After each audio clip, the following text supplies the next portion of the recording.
Greetings. My name is Luis Bienvenido and Foronda. I am an undergrad of history uh, at De La Salle University, Manila.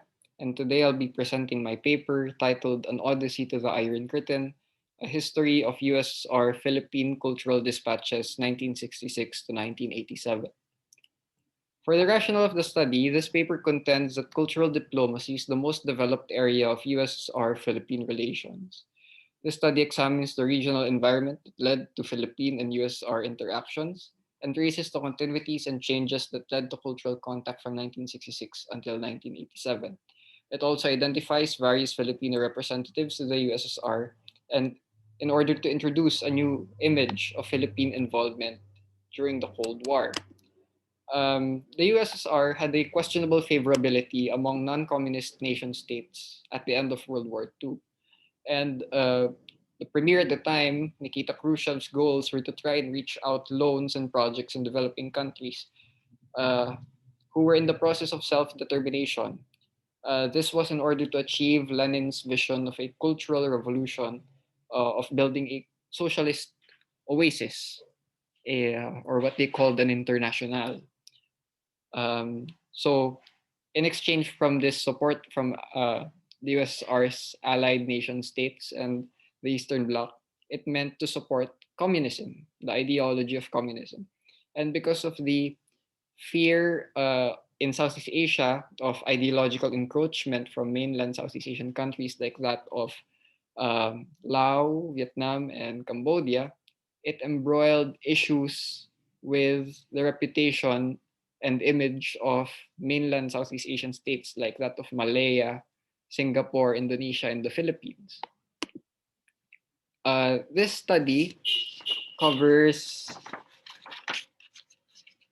the timeline uh, from 1966 to 1987, particularly the idea of USSR-Philippine cultural dispatches.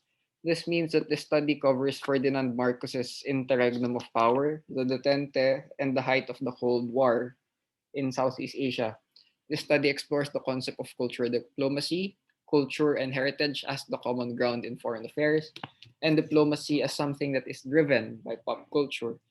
This study is not limited by texts as sources. Apart from using books, editorials, and monographs, this study also uses photographs, oral histories, and intelligence reports from the CIA uh, in order to convey specific ideas that text cannot entirely convey, and to understand the historical developments more clearly from a third person point of view.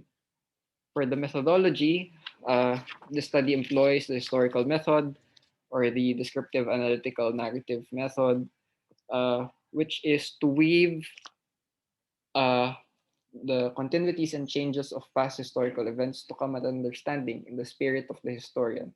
So, historical interpretation is not limited to textual sources, but it opens a possibility for looking at other sources of material culture, like that of oral histories and photographs.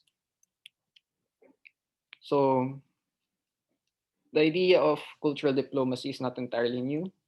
The idea of cultural diplomacy reached its peak during the Detente, which ran from 1967 to 1979, a series of negotiations between the United States and the Soviet Union, which talked about bloc negotiations on trade and markets, arms disarmament, and the prevention of a nuclear war. Um, and here we see the Philippines' involvement before the Detente in 1966 to 1977 through a communique. So in 1966, President Marcos welcomed the idea of trading with the USSR. And 2 years after, he embraced the idea of embracing it as a buffer to the expiring Laurel-Langley Agreement with the United States. Um, in the same year, in August 1968, members of a Filipino band toured the USSR and were photographed by the state-owned Novosti Press.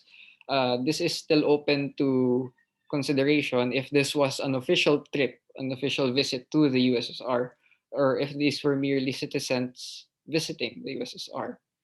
Um, During the tent itself, in 1968 to 1972, members of uh, President Marcos's cabinet, like Executive Secretary Alejandro Melchor, members of Philippine Congress, the Senate President toured Moscow from 1968 to 1971. And in October of 1971, First Lady Imelda Marcos visits the USSR at the behest of the President. So you will see the continuity of how these visits came to be.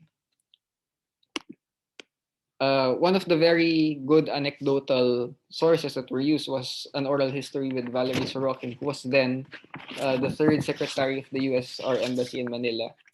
Um, Sorokin said that between July to August 1972, Mrs. Marcos instituted a USSR-Philippine Friendship Society in Manila. However, the date of the society's official founding is contested due to a photograph of the cabinet member Blas Ople's founding delegation being photographed in Moscow in June of 1974. Uh, in April 1973, the UP Madrigal Singers performed at Lenin State Academic Capella, marking the first official Philippine cultural dispatch to the USSR. And in 1976, Marcos and his wife went to the USSR to meet Leonid Brezhnev. These lasted until 1978, where in 1978, Mrs. Marcos's efforts with Pyotr Demichev, the cultural minister of the USSR, allowed the Bolshoi Theater Company and the Beryoska Dance Company to perform at the Cultural Center in the Philippines.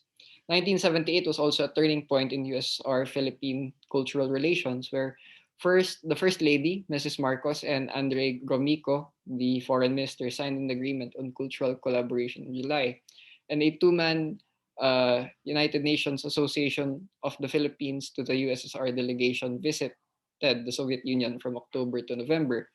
This delegation was headed by Marcelino Foronda, a Filipino historian uh, who was then the department chair at De La Salle University. And his counterpart was Alexander Ruiz, an executive member of the Philippine Chamber of Commerce. The delegation was mainly informational to bring Soviet culture to the grassroots level in the Philippines. Foronda met with Soviet scientists, experts on history, literature, and linguistics at the Institute of Southeast Asian Studies in the Academy of Science in Moscow, where he saw that the quality of Philippine publications were being translated into Russian for public consumption. Some of the material culture that was exchanged between Foronda and the USSR were these pins. As you could see, uh, these are various pins in places that he visited, like this, that came from the Zanai Society, a collective of Soviet intellectuals in Moscow, and Alma-Ata, which was a place in Kazakhstan, which was then the Kazakh Socialist Republic, where they held the 1978 convention on primary health care in Alma-Ata. Foronda was also able to see the developments, the technological and military developments in Alma-Ata, like that of the Baikonur Astrodome, where they launched Yuri Gagarin into space. After the detente, Filipino groups were still able to visit the USSR at the behest of the Novosti Press Agency and the Foreign Ministry for Culture, like that of the Bayanihan Dance Company, the Filipinesca Dance Company, and the Philippine Philharmonic Orchestra. Yet the plans, um, Sorokin would say that cultural cooperation in 1985 was crowned by the signing of the program of cultural exchanges between the two countries for 1986 to 1987. It would doubtlessly open new vistas in this important field, which helps world nations find a common language. But these efforts of cultural cooperation after 1985 were cut short due to the People Power Revolution in 1986, which ousted Ferdinand Marcos's dictatorship in the Philippines. The events of 1966 to 1987 are only some of the well-documented dispatches to the USSR. And so this study finds actually that uh, there is a common language of freedom found amongst Filipino and Soviet academics, a common image of power exercised by the state to implement a sphere of influence, where the Philippine experience is consistent with Soviet cultural diplomacy elsewhere. Uh, and so, one of the recommendations of this study is that archives on Soviet era photography and publications in Russian have yet to be studied, especially those that are in archives in Moscow and elsewhere. Thank you very much. This concludes my presentation. Thank you very much for your time.